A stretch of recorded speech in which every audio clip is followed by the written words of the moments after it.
حضور صلی اللہ علیہ وسلم کے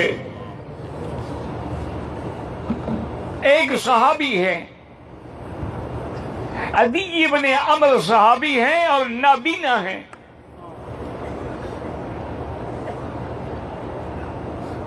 وہ ایک رات گلی میں گزرے تو ایک سہمہ نام کی یہودی عورت تھی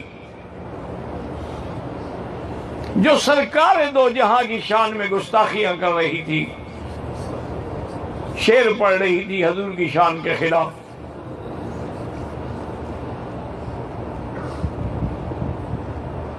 اور بعض علماء کہتے ہیں کہ وہ اس کی بیوی تھی۔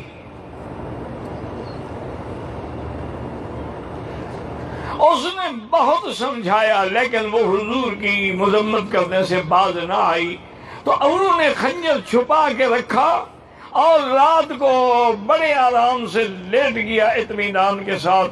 جب تسلی ہو گئی کہ سہمہ کو نیند گہری آ گئی ہے، بچوں کو ادھر کیا اور خنجر لے کے سینے پہ چڑھ گیا اور مار مار کے ٹکڑے ٹکڑے کر دیا۔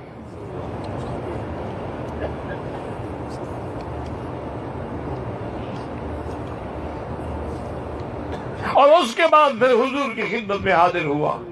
اسی لیے یاد رکھو ایک مسئلہ ہے کہ جو کافر ہیں وہ کافر ہیں، لیکن بعض زندیق ہوتے ہیں، یعنی جو گستاخ نبی ہے اس کو قتل کرنے کے بعد کوئی بدلہ نہیں، اس کا خون جو ہے وہ حدر ہے، اس کا خون ایسے ہے جیسے کسی کتے کا خون ہو گیا۔